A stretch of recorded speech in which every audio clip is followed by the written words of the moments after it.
पत्राद्वारे या विषयाचा उमटवा इथे मांडला। सन्माननीय सर्व सदस्यांनी ज्यांनी इथे आपली मतं व्यक्त केलेली आहेत,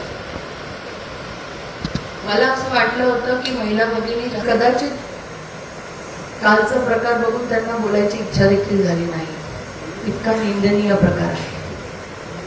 आणि आपण या सगळ्यांना काय सांगावं, ही कुठेतरी समाजात जे पडसाद उमटत आहेत की खरंच नाशिकमध्ये काय चालू आहे, लोकप्रतिनिधी लोकांचे प्रश्न घेऊन अधिकाऱ्यांकडे ह्या मीटिंग्स आणि या सभा आपण कशासाठी बोलवतो, हाच एक मुद्दा प्रथम आपण पाहिला पाहिजे की सगळे आपण एका तणावात जगतो आहोत, सगळ्यांना कामं करायची आहेत, अधिकारी असतील, लोकप्रतिनिधी असतील, लोक असतील। आज नाशिकची जी प्रतिमा आहे ती आपण चांगल्या कामांनी उजळू अशी कुठेतरी भावना सगळ्यांमध्ये काम दाखवून देण्याकरता आहे। प्रत्येक लोकप्रतिनिधीला वाटतंय आज आपण मॉन्सून टास्क फोर्स तयार केलेला आहे।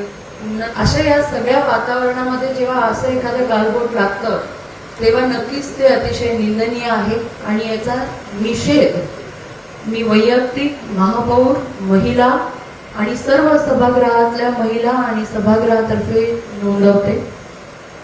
त्याचबरोबर अशा पद्धतीचं वर्तन यापुढे सभागृहात कुठल्याही सभेमध्ये, ती प्रभाग सभा असू दे, इतर ज्या आपल्या आता समित्या होणार आहेत त्या सभा असतील, असं कुठलंही वर्तन यापुढे कोणत्याही सदस्याने, लोकप्रतिनिधींनी केलं तर त्यांना 6 महिन्याकरता निलंबित केलं जाईल महासभेमधनं। आणि हे न सांगता केलं जाईल सुमोटो की जर असं वर्तन पुढे कोणत्याही सभेमध्ये दाखवलं, दिसलं आणि जाहीररित्या कोणी केलं तर 6 महिने महासभेत त्यांना येण्यास बंदी असेल।